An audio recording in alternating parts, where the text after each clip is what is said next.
La conferencia se titula El ecosistema de apoyo a pymes en Costa Rica y el enfoque territorial. Como les decía, está a cargo de la señora Yanina Dinarte, ministra de Economía, Industria y Comercio de Costa Rica. Muy buenas tardes a todos y todas. Deben estar agotados porque entiendo que ya han tenido una primera jornada que, como dice el profesor, les ha durado como más de una jornada de un día, ya han podido abordar múltiples temas y ciertamente eso es muy relevante porque advierte de que van a tener unas sesiones muy exitosas y muy provechosas. Como ministra de Economía me siento muy feliz de estar esta tarde con ustedes y ciertamente un saludo cordial tanto al señor rector como al vicerrector, al equipo de la UTN y por supuesto a los representantes también de la Embajada de Italia. Una cordial bienvenida a ambos profesores, tanto al profesor Fontana como a don Mario, bienvenidos a Costa Rica. Igualmente, un saludo muy afectuoso a todos los que nos visitan de otros países. Sé que se van a sentir felices de estar en Costa Rica, van a sentir el cariño que la gente es capaz de transmitir en muy poco tiempo y generarán probablemente importantes vínculos que les permitirán además contribuir a la labor que hacen todos los días en sus países. Igualmente un saludo muy caluroso y lleno de cariño para el equipo de Lina, las chicas que están de Lina, por supuesto a mi equipo del Ministerio de Economía, al que yo le agradezco todos los días la magia que hacen, siendo ellos solos, con tan pocos recursos para llegarle a las empresas de nuestro país, igualmente a los representantes de otras organizaciones que también a nivel nacional contribuyen con el ecosistema emprendedor y también de fomento a las pymes. Ciertamente,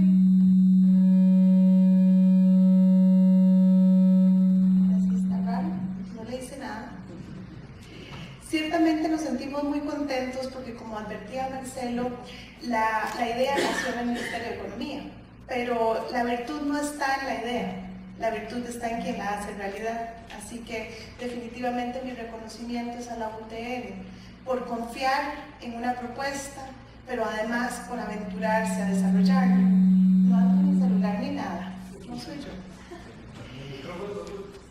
Algo tienen, están cansados.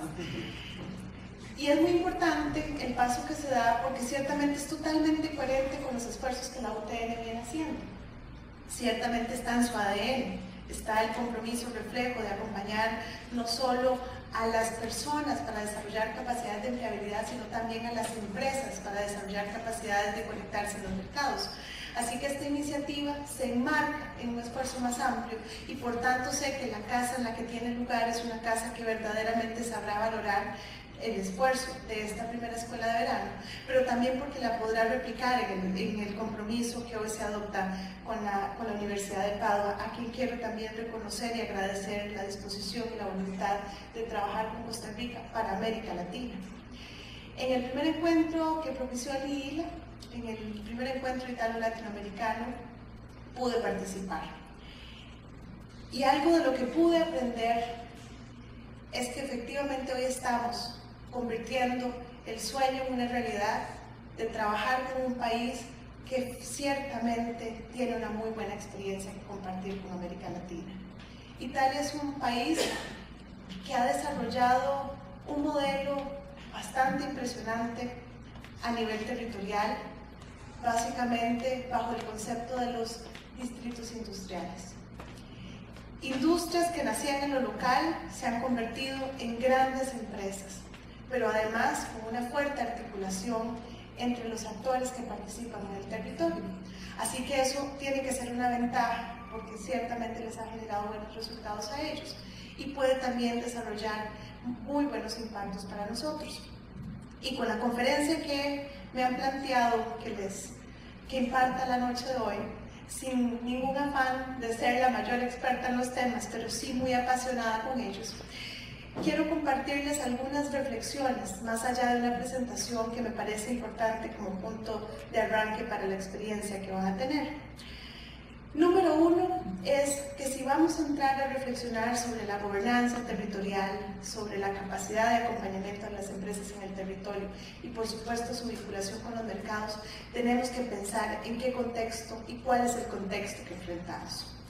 Primero que nada, ese contexto nos obliga no solo a ver cuál es el modelo productivo que tenemos en nuestros países, sino fundamentalmente hacia dónde van los sistemas de producción. ¿Cuáles son las demandas y los retos de la nueva economía? ¿Y cómo hacemos para que se inserten no solo nuestras empresas más pequeñas, sino también cómo se insertan las personas en esto? Y es que ustedes conocen los datos que nos ha compartido el Foro Económico Mundial. Algunos resultan preocupantes en primera entrada, pero al final de cuentas todos son oportunidades. ¿Por qué oportunidades? Porque sabemos que vamos a enfrentar muy prontamente, no solo por el cambio climático, sino por supuesto por el crecimiento poblacional, presiones cada vez mayores hacia las áreas de producción. Vamos a enfrentar problemas de abastecimiento de agua, vamos a enfrentar fuertes transformaciones por la automatización de los procesos de producción, que ya hoy en Costa Rica podrían ser más del 45% de nuestros procesos de producción que podrían ser automatizados. Y sabemos, por supuesto, que en países más desarrollados esa presión es cada vez mayor. Pero lo cierto es que también tenemos una presión cada vez más grande hacia las urbes, porque a nivel de las zonas más rurales estamos teniendo problemas para generar empleo. Y entonces, ¿cuál es el mapa que nos imaginamos? ¿Cuál es el mapa que realmente podemos concebir de cada uno de nuestros países? ¿Qué está pasando ahora? ¿Cuáles son las características que están demandando las empresas para poder contratar? Pero ¿cuáles van a ser las características que nos van a demandar a futuro? Nosotros hemos estado haciendo un proceso en Costa Rica para visualizar la Costa Rica del 2050.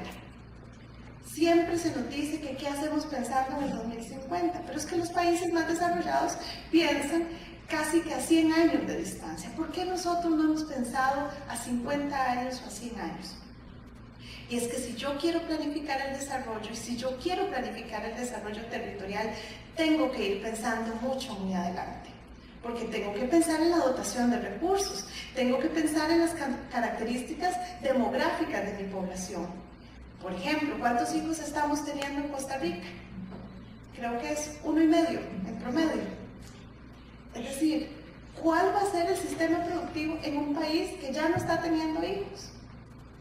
No es una variable menor, es una variable fundamental que tiene que llevarnos y forzarnos a planear el desarrollo. Entonces, cuando decimos pensemos al 2050, es eso. ¿Cómo empezamos a prever el comportamiento de esas variables? Podríamos decir que con los cambios de la tecnología y con la generación de conocimiento que tenemos diaria, que por mucho trasciende a la que se generaba cuando yo estaba en la escuela, hoy todas las premisas prácticamente se han caído. Lo cierto es que podría decir que como no puedo prever, como todo está cambiante, no puedo planificar, pero no es cierto. Sí podemos prospectar el futuro. Sí podemos imponernos metas de qué es el país o cuál es el país que queremos ser. ¿Queremos ser un país sustentable? ¿Queremos ser un país inclusivo? ¿Queremos ser un país que no apuesta el desarrollo desde la perspectiva solo del crecimiento, sino también de la calidad de vida de la gente? Si nos hacemos esas preguntas, podemos construir un camino más claro y podemos definir cuáles son las rutas que sí queremos tomar y cuáles son las rutas que no queremos tomar. Porque si nosotros prevemos eso, vamos a poder administrar algunos de los riesgos que estamos enfrentando. Entonces, nosotros nos estamos montando en la lógica de la cuarta revolución industrial, pero ya en otros países están hablando de la quinta. ¿Cuán preparados estamos para la cuarta y cuánto estamos previendo lo que se viene? Dicho esto, me parece muy importante la experiencia que ustedes van a tener y el proceso de formación que va a propiciarse en estos días. ¿Por qué? Porque lo hemos estado viendo, por lo menos en Costa Rica, con gran preocupación, cómo hay una desvinculación y cómo nosotros, en particular, tenemos dos Costa Ricas. Tenemos una Costa Rica concentrada en el gran área metropolitana, fundamentalmente urbana, que tiene servicios a disposición, que tiene muchas empresas, que genera mucho empleo, pero tenemos una zona rural que tiene más dificultades, donde las poblaciones a veces enfrentan dificultades para acceder a servicios importantes. Por supuesto, es más complejo tener acceso a recursos de acompañamiento o de asesoría, y esto además se complementa con lo que Marcelo nos relataba antes de terminar su participación. Y es básicamente que aquí construimos un modelo productivo que focalizó su lente en atraer inversión extranjera y en promover las exportaciones, pero no necesariamente capitalizando ese esfuerzo de las unidades productivas más pequeñas. Les voy a contar una fotografía que les va a ejemplificar lo que les estoy diciendo. Si ustedes toman Costa Rica y la dimensionan entre la Costa Rica vinculada a los mercados internacionales y la Costa Rica de las pymes, lo que nos vamos a encontrar es algo así como 2.400 empresas que exportan 4.000 productos y que generan el grosor del empleo, porque está muy vinculado a la inversión extranjera directa. Pero si nos vamos a ver las pymes, ¿saben cuántas pymes tenemos en Costa Rica? Con una población cercana a los 5 millones de habitantes, 121.000 unidades productivas de menor tamaño. Eso quiere decir que son más del 90% de la economía costarricense. Pero el empleo que generan, a diferencia de lo que pasa en Europa, que ese 90% de pymes aporta más del 80% del empleo, aquí apenas llegamos al 30%. El 52% de las empresas de menos de 10 trabajadores en Costa Rica es informal. Entonces ahí hay un reto muy grande. ¿Por qué? Porque no vamos a propiciar el acceso a mercados con empresas informales. Porque no podemos tener dos Costa Ricas, una muy pujante y una con brechas muy significativas por cerrar. Necesitamos acelerar el motor del desarrollo interno y eso pasa mucho por trabajar en el territorio.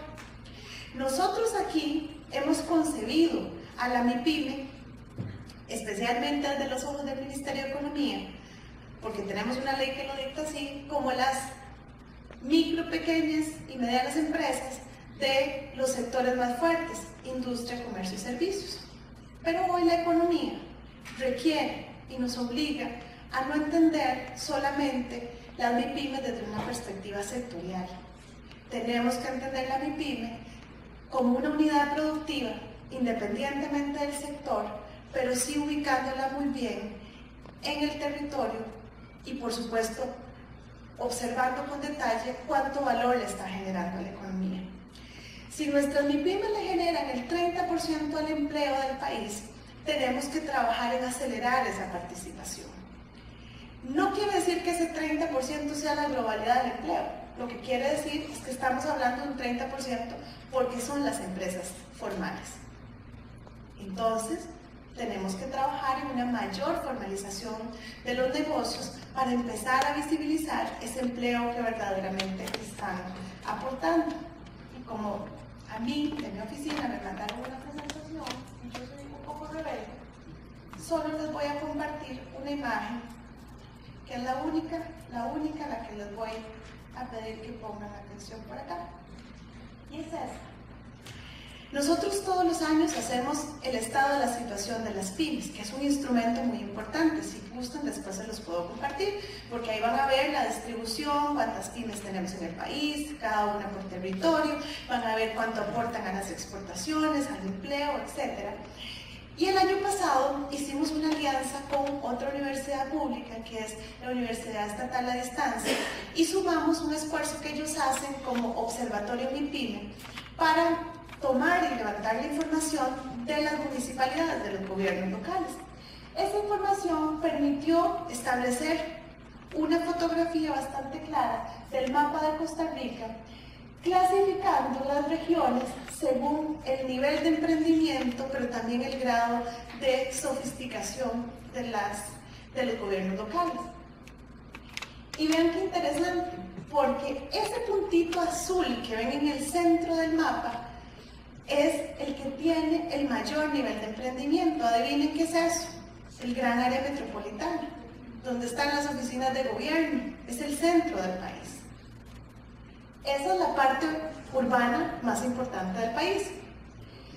Como pueden ver, en los alrededores está el nivel de emprendimiento medio, es decir, ya cuando salimos de San José Centro, vamos un poquito a La Juela, a Cartago, nos encontramos que hay muchas empresas, pero no tanto como la concentración que tenemos en San José. De hecho, los 3 cantones del país que tienen el nivel de empresariado más alto son Tibás, Montes de Oca y San José, que concentran una parte importante también de la población.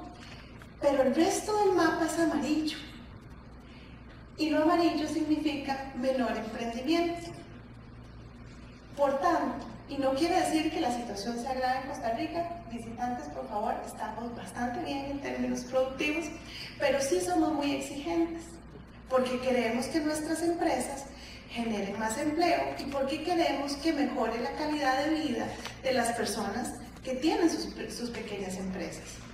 No queremos empresas pequeñas que estén pagando salarios de miseria. Queremos empresas que de verdad puedan contribuir al desarrollo del país. Pero para eso tienen que darse muchas condiciones. Y aquí es donde yo quiero romper un poquito, tal vez, la expectativa que podrían haber tenido de mí esta noche. Número 1. El fomento empresarial significa un cambio de paradigma. Las autoridades que trabajan con pymes no se pueden dar el lujo de tener ni visiones asistencialistas ni trabajar con enfoques basados en la oferta. Necesariamente hay que hacer una ruptura hacia un paradigma de fomento que traccione desde la demanda. Eso es lo primero. Lo segundo, no podemos ver a la MIPYME aislada del resto de la política productiva. Tiene que ser un eje más de la política productiva. ¿Y por qué digo esto? Bueno, porque cuando estamos pensando en el 2050, yo tengo que pensar en cómo mejorar la competitividad del país, pero también tengo que pensar cómo mejorar acompañar la mejora en la productividad de las empresas. Entonces, ¿qué ha pasado? Que muchas veces la competitividad se ve como un aspecto o como un eje de política que favorece a las grandes empresas. ¿Cómo garantizamos de repente una mejor logística, una mejor infraestructura, acceso a innovación, acceso al financiamiento? Pero eso es entendido en una política de desarrollo económico, de desarrollo productivo sistémica, un eje horizontal. Todo eso tiene que ir para las grandes, para las pequeñas, para las medianas y para las pymes. Si yo no pienso en la política productiva como un eje, el eje de competitividad como un eje horizontal, no voy a lograr el mayor dinamismo de las MIPYMES, ni voy a lograr una integración de mi sistema productivo. Y lo segundo, históricamente el debate sobre productividad de las empresas no ha estado puesto en la agenda pública, porque creemos que es un tema de las empresas. Pero la productividad sí es un tema que también tiene que interesarle al Estado. Yo quiero, desde el eje de competitividad, mejorar las condiciones del entorno, por ejemplo, simplificar trámites. Pero cuando voy a ver a las empresas, tengo que garantizar que las empresas puedan alcanzar los estándares y los niveles de efectividad que le permitan maximizar su producción y conectarse con los compradores. Si nosotros no avanzamos en eso, realmente lo que vamos a tener es una mirada más asistencialista de las pymes. Porque le vamos a decir, ¿qué ocupa usted? ¿Capacitación? ¿Una charlita? ¿Un experto que le diga cómo hacer las cosas? ¿O realmente vamos a generar las condiciones para que esa empresa pueda alcanzar sus metas? La vamos a orientar, la vamos a acompañar, le vamos a dar instrumentos, la vamos a conectar a los mercados. ¿Cómo lo vamos a abordar? Y insisto, cuando el reto está en el territorio, eso se complejiza más. Porque podríamos atender el territorio otra vez dándoles cosas, dándoles la charla, dándoles la capacitación. Pero no vamos a hacer que con la capacitación la empresa logre vender. El riesgo más grande es que yo sobrecalifique a la pyme. La pyme que tiene 5 cursos de plan de negocio y tiene 20 capacitaciones que la hacen casi máster en el tema, es una pyme que tiene pocas probabilidades de sobrevivir. Pero una pyme que tiene entorno favorable, que tiene acompañamiento, que puede acceder a los instrumentos de la política pública, es una pyme que sí puede crecer. Entonces, el gran reto pasa por cuáles son los instrumentos que voy a poner a disposición. Eso también significa que hay que tener un muy buen análisis del entorno para saber dónde es que están los vacíos más grandes, para saber cuál es el mecanismo que sí tengo que poner a disposición. Entonces, hay un gran riesgo permanente en los hacedores de política, pero también hay un riesgo en quien brinda el servicio. El riesgo de subir su lista de atendidos, porque al final de cuentas cuantifico cuántos fueron a la charla, llené el auditorio, cumplí la meta, versus la oportunidad de darle las herramientas que sí necesitaba. Y entonces les cuento algunas cosas que hemos implementado. Número 1, convencidas de que no podíamos tener un enfoque asistencialista, ni mucho menos traccionado por la oferta. Hicimos cambios internos. No fue fácil, ¿verdad? Lo dirán mis queridos amigos y colegas del ministerio. No fue fácil. Tuvimos que hacer cambios en la dirección de apoyo a las MIPYMES y creamos un departamento de encadenamientos. Pregúntenme si tenemos más gente. No, no tenemos más gente. Pero mucho del cambio empieza por el enfoque. Y decidimos trabajar en 3 grandes ejes. Un eje es el emprendimiento, porque no podemos desacelerar el ritmo en generar cultura y mentalidad emprendedora en nuestros países. Por supuesto, especialmente traccionando poblaciones más vulnerables, como a los jóvenes, a las mujeres, pero también a quienes están en los territorios y que tienen que aprender a ver en el emprendimiento una oportunidad. Después desarrollamos un departamento que va orientado al apoyo a las pymes, con un énfasis fundamental, la formalización de los negocios. En este eje hemos desarrollado incipientemente un consultorio móvil empresarial que tiene la intención de acercar al ministerio y a otros ministerios a los territorios para desmitificar lo que es la formalidad, porque muchas veces el empresario le tiene más miedo de lo que realmente significa la formalidad. El terror del empresario y la empresaria es: si llego a Hacienda, a la noche siguiente estoy en la cárcel, ¿verdad? Entonces tenemos que la institucionalidad acercarnos, tenemos que salir de la oficina. Los chicos de acá sí lo hacen, los que están aquí acompañándolos en el curso permanentemente están en la calle, pero el resto de la institucionalidad también tiene que salir y tiene que ayudar a desmitificar esto.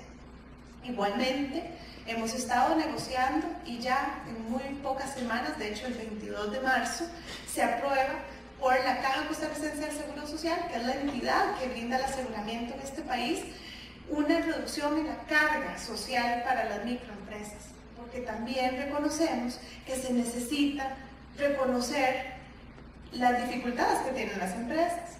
Si una microempresa no genera el volumen suficiente de ventas, jamás va a poder pagar la seguridad social. No es que sea sinvergüenza, es que no puede. Y eso hay que entenderlo. Y ya finalmente el 22 de marzo, Marcelo, hacemos una fiesta para celebrar que finalmente la caja va a reducir la carga social. Y así hemos venido haciendo iniciativas que van con esa intención de formalizar. Nos hemos acercado a los gobiernos locales, les hemos propuesto que hagamos proyectos en conjunto. Este no es un tema solo de los gobiernos centrales, también se requiere de la colaboración y la participación de los gobiernos subnacionales. Y finalmente está el departamento de encadenamientos, un departamento que por ser nuevo pues ha tenido que pasar un proceso de aprendizaje, un proceso en el que estamos procurando hacer programas de desarrollo de proveedores para cerrar esas brechas específicas que tienen las empresas y que les impiden poderse conectar con otras. Pero también hemos venido trabajando en hacer algunas modalidades diferentes para acercar la oferta con la demanda. Por ejemplo, si bien ya el Ministerio tenía algunas experiencias previas para hacer ruedas de negocios, estas ruedas de negocios las hacemos con el ente especializado en la promoción de exportaciones, con Procomer, porque ellos tienen ese know-how de cómo entrenar a una empresa muy rápidamente para sentarse con un comprador. Y eso ha sido muy exitoso, porque las empresas se sienten que están vis a vis y que pueden negociar con su comprador. Cronometrados, con ciertas reglas, tienen que hacer su presentación muy rápidamente, de tal manera que idealmente logre convencer al comprador. Estas ruedas de negocios se vienen haciendo en el marco de los encuentros empresariales en las distintas zonas del país, pero también lo hacemos aquí en San José, en el marco de la Expo Pyme, que es un evento que ya este año es la 7ª edición y que cada vez se convierte en un evento más masivo y más realmente oportuno para poder cerrar negocios. Y aquí les hago un paréntesis. Yo soy una ministra un poco extraña, que seguramente le gusta caer mal, porque yo siempre digo, a la Expo Pyme no pueden repetir, ¿verdad, chicos? Todos los años, cuando me toca un repitente, entonces tenemos problemas, porque yo digo, no repiten las empresas, porque si tengo 300 campos y hay 120.000 empresas, yo necesito que las empresas vayan cambiando. Entonces las empresas me dicen, ay, ministra, pero yo quiero volver ahí. No, es que la feria no es para vender. Venden y pueden hacer su domingo, pero la feria es para darse a conocer, es para hacer contactos, es para proyectarse. Las ferias no son para vender, aunque vendan y les vaya bien. Y tienen que prepararse para que el otro año no van a estar en la feria. Y lo segundo, lo que caigo muy mal es cuando yo digo, eso no está bonito, porque también tenemos que ser exigentes con las empresas y forzarlas a que den lo mejor de sí. Lo hacemos en bonitos modos, tampoco así tan conchos, pero sí hay que forzarlas a que den lo mejor, porque tenemos que forzar el mercado a que eleve el estándar, a que tengamos más calidad, a que nos diferenciemos. Especialmente porque Costa Rica es un país que es caro y no podemos competir en el mundo por precio, podemos competir por otras cualidades. Entonces tenemos que desde lo local presionar, porque hay que pensar desde el principio. Pero bueno, precisamente volviendo al punto de los encadenamientos, la otra modalidad que hemos generado son los salones de encadenamientos, que es una práctica totalmente nueva. ¿Qué buscan los salones de encadenamientos?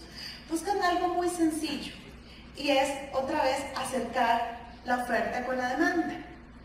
Porque vean ustedes, imagínense una pyme de servicios de limpieza.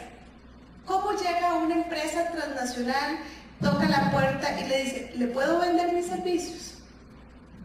Eso no es tan sencillo. ¿Cómo se conocen? ¿Cómo un día se descubren el uno con el otro? Por más bueno que sea esta pyme, la empresa grande no sabe que existe. Entonces hemos llamado a las empresas grandes y les hemos dicho, ¿quién se quiere encadenar? Por un lado, hemos tenido que sensibilizar a algunas para que se den cuenta que sí se quieren encadenar. Y por otro lado, hemos tenido que correr porque las empresas nos dicen, sí me quiero encadenar, pero las pymes no están listas. Entonces, ahí es donde nos vamos dando cuenta, otra vez desde un enfoque de demanda, que lo que tenemos que hacer es preparar a las empresas para que se conecten a esos mercados. Y entonces, ¿qué tipo de necesidades nos han señalado tanto las grandes empresas como las más pequeñas? Bueno, número uno, que tienen que cumplir estándares de calidad. Aquí hay empresas que por supuesto van a pedir, deme una ISO, deme una certificación tal, yo soy exportador, entonces necesito demostrarle a mi comprador en Europa que mi cadena de valor está certificada, y entonces corremos a buscar cuáles son las colaboraciones que se pueden dar para que esa empresa se certifique, porque tienen cumplimientos de calidad muy altos. Otro requisito es que tienen que responder en tiempo. Si una empresa está importando un insumo y de repente encuentra un proveedor local, pero ese proveedor local no le cumple en sus tiempos, rápidamente la empresa vuelve a ver otra vez hacia afuera y trae los insumos. Y lo otro es el volumen. Nos hemos encontrado muchas empresas que nos dicen, pero yo sí quiero comprar, pero esa pyme no me puede generar el volumen que yo necesito. Y aquí entra un punto estratégico para el debate que ustedes van a tener. ¿Y dónde está la asociatividad? ¿Cómo empujamos una mayor asociatividad? Porque si la pyme tiene una oportunidad, debería aprovecharla, aunque eso signifique superar sus propios temores de encontrar socios con quienes trabajar. Eso implica cambios importantes para las empresas también. Y por eso en este país hemos venido insistiendo en que hay que fomentar más consorcios, en que hay que trabajar en modelos asociativos y por supuesto también hemos venido trabajando en un concepto que no le hace mucha gracia a todos los sectores productivos, pero a otros sí, y es el de la economía social. Porque hemos entendido que las cooperativas ciertamente son muy importantes, tienen la capacidad muchas veces de generar volumen, de generar una distribución solidaria de los ingresos y por tanto desarrollo de sus territorios, pero también hemos entendido que las asociaciones que antes no eran productivas, hoy se han venido autoentendiendo como potenciales productores. Y entonces esto nos está abriendo un panorama verdaderamente amplio de quiénes son las pymes con las que tenemos que trabajar hoy. Entonces, también esto nos ha ayudado a ir variando algunos de los servicios o de los productos que podemos brindar como institucionalidad. Yo estoy particularmente muy contenta con la agenda que se tiene prevista en la Escuela de Verano. Es una agenda que en sus distintos apartados expresa lo que nosotros añoramos que pueda ser la base del eje de productividad para Costa Rica. Aquí sí se necesita trabajar absolutamente con mayor rigurosidad y conocimiento técnico en el desarrollo de encadenamientos productivos. Necesitamos más herramientas para eso, pero también tenemos que trabajar en modelos diferentes a lo que hemos estado acostumbrados y empezar a acelerar la implementación de las cadenas de valor. Ya hemos tenido muy buenas experiencias, Jennifer les puede contar. Hicimos un trabajo muy bonito con los productores, de mucho impacto y con mucho sentido para nosotros y para ellos en el Pacífico Central, con la cadena de miel, cadena de valor de miel y de papaya. Estamos trabajando ahora también con la de cacao y estamos próximos a empezar el primer desarrollo de una cadena de valor a nivel centroamericano en la industria pesquera. Porque esta es otra noticia que quiero compartir con ustedes. Hace un año, en julio del año pasado, los jefes de Estado y de Gobierno de los países de la región SICA suscribieron un acuerdo para suscribir la Estrategia Regional de Articulación Productiva. Fue una estrategia que mucho fue empujada por Costa Rica bajo la lógica de que a nivel centroamericano y de la región SICA ya era momento de dar un paso adicional después de reflexionar y trabajar en el tema de emprendimiento. Esa estrategia de articulación productiva lo que nos hace es un llamado a que lo veamos, este tema del fomento a la MIPYME, desde la perspectiva del acceso a mercados, es decir, desde la demanda. Nos hace un llamado a que superemos la visión de que solo la autoridad MIPYME se mete con la pyme, sino que todos los actores del sector productivo tenemos que trabajar juntos y que por tanto esa articulación productiva solo tiene sentido si hay una articulación institucional.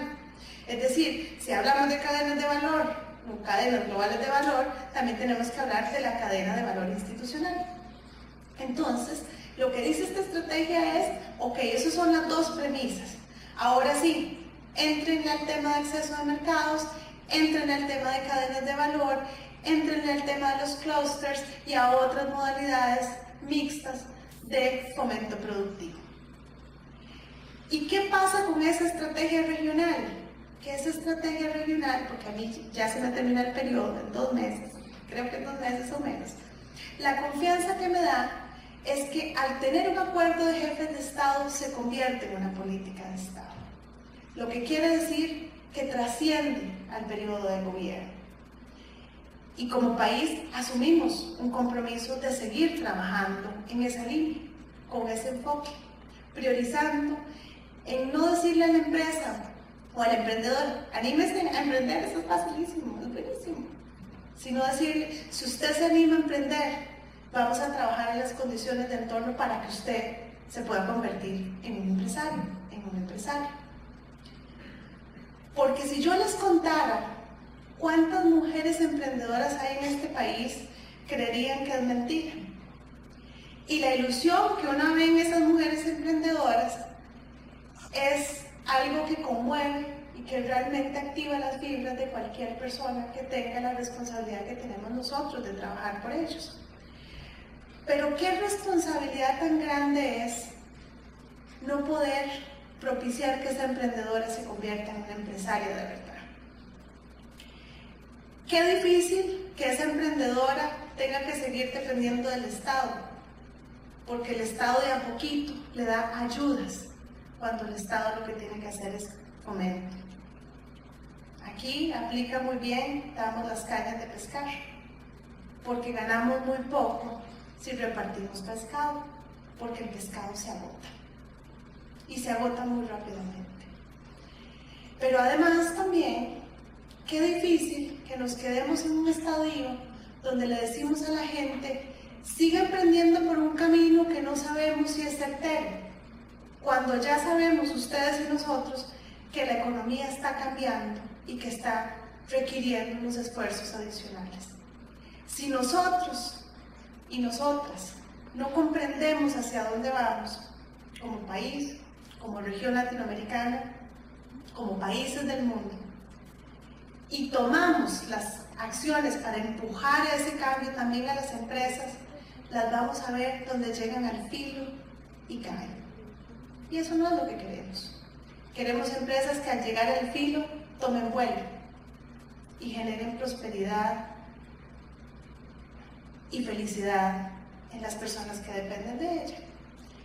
Entonces, sí, desde la política pública hay mucho que hacer. Trabajamos dando capacitación, por supuesto con socios estratégicos como el INA en Costa Rica y las universidades, pero ya llegamos al momento donde tenemos que dar cada vez más. Y ese cada vez más, en mucho, quedará en manos de cada uno de ustedes, de quienes como técnicos, como asesores, como expertos en sus países y en nuestro país, puedan acompañar la transformación. Decía la CEPAL hace algún par de años, cuando Costa Rica, bueno, hace 3 años, cuando Costa Rica dijo que quería hacer una política de desarrollo productivo, que los países que habían crecido más rápidamente eran los países que nunca habían dejado de hacer políticas de desarrollo productivo. Pero sucede y acontece que los países que seguimos al filo de la letra del consenso de Washington decidimos no hacer políticas de desarrollo productivo. Y hoy estamos, de alguna manera, viendo la expresión de no haber generado acciones mucho más contundentes para impulsar el sector productivo local.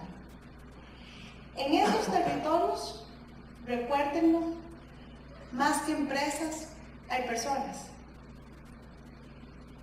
Personas que confían en nosotros, no en los jerarcas, en ustedes que son los más cercanos y que ciertamente están esperando esa guía.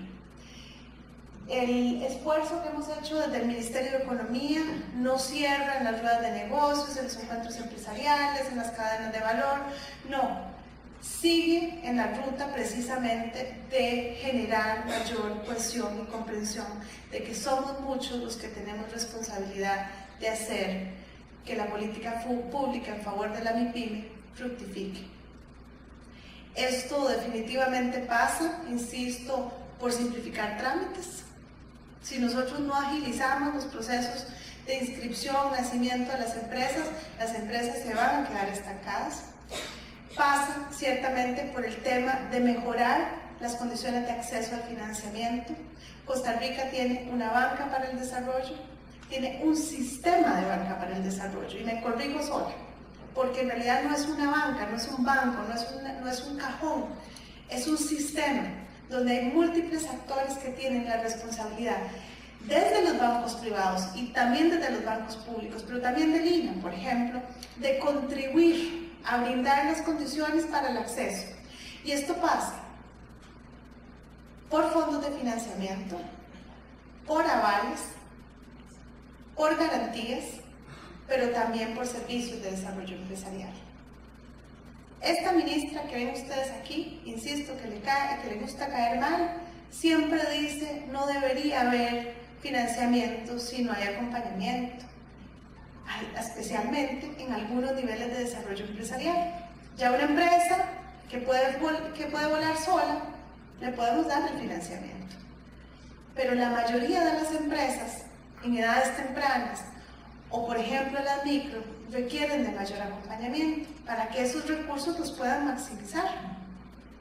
Porque muchas veces las empresas, por falta de asesoría, creen que con un contrato en mano lo que necesitan es ampliar la producción y nunca se fueron a ver realmente si podían mejorar su sistema de producción y maximizar sus tiempos y generar eficiencia. Les sale más barato invertir en eficiencia que invertir en planta. Pero ¿quiénes estamos ahí para acompañar esas decisiones? Y por supuesto también les cuento, esto en este país ha implicado un cambio importante. En los últimos 3 años se ha triplicado la colocación del sistema de banca de desarrollo. Se ha triplicado. Estamos hablando de que tenemos en promedio entre 700 y 800 clientes nuevos al mes. Nuevos. Y eso significa que estamos logrando un mayor acceso al financiamiento. Claro, yo siempre digo que cuando llego a los eventos con las pymes, todo el mundo me dice, ¿y quién será? Porque no soy yo. La gente siente que no le está llegando, pero le está llegando a las zonas rurales. Cerca del 40% de la colocación está quedando en las zonas más lejanas del gran área metropolitana. Todavía nos falta avanzar mucho más. Pero también es cierto que esos recursos le están llegando en una proporción bastante significativa, cerca del 51%, a las empresas del sector agropecuario, a esas que necesitamos que se transformen, que generen más valor, porque si seguimos en la producción primaria vamos a seguir enfrentando restricciones importantes y ciertamente en la cadena son los que quedan con los menores ingresos de toda la producción. Entonces sí, se han venido haciendo iniciativas con el Ministerio de Agricultura para generar centros de valor agregado. Creemos que esa es una apuesta importante donde también tenemos que entrar muchos actores y definitivamente tenemos que acercar la innovación a la producción para que la innovación no se quede en las universidades. Ahora lo decía el profesor, una universidad que genera spin-offs, una universidad que genera patentes, una universidad que tiene, al igual que la UTN, al sector empresarial en su comité decisor, podría transformar en mucho la realidad de un país. Porque no podemos solo quedarnos con la innovación pura, inmaculada, la innovación que no permite alcanzar la producción, porque hay muchas pymes, hay muchos empresarios y empresarias que están necesitando de esa guía, de esa inversión y de ese acompañamiento. Para ir concluyendo, porque si no me hacen señas yo puedo durar hasta mañana, quiero insistir en la relevancia de la visión territorial. Nosotros generalmente en política pública podemos tener un impulso a actuar desde una visión fundamentalmente sectorial, como les decía, industria, comercio, servicios, pero necesariamente tiene que haber un cruce entre la visión sectorial y la visión territorial para poder atender los requerimientos de las industrias, del comercio, de los servicios, del turismo, que no solamente está radicado en las urbes, sino que también tiene una expresión a veces diferente en las zonas más alejadas. Tenemos necesariamente que pensarlo de una forma integral y tenemos que necesariamente dejar de vernos como islas y contribuir mucho más en conjunto al desarrollo productivo. cadenas de valor, gobernanza, de redes de desarrollo local, clusters, innovación tecnológica y sostenibilidad. No podría tener un programa que me plazca más que este. Así que, profesores, bienvenidos, muchas gracias. Y por supuesto a la UTN, gracias por apropiarse de una propuesta que sé que ustedes serán los mejores en desarrollar y que quedo con la gran aspiración y la tremenda ilusión de que este programa, que es una primera expresión de una voluntad, se traducirá en una opción permanente para que más especialistas, técnicos y profesionales de nuestro país puedan profundizar en estas herramientas que sé que estarán al servicio de nuestro país, pero que igualmente lo harán en el resto de América Latina. Que disfruten mucho su estancia, que de verdad se sientan muy bien recibidos y que el aprendizaje sea de valor para ustedes y sus países. Muy buenas noches y muchas gracias.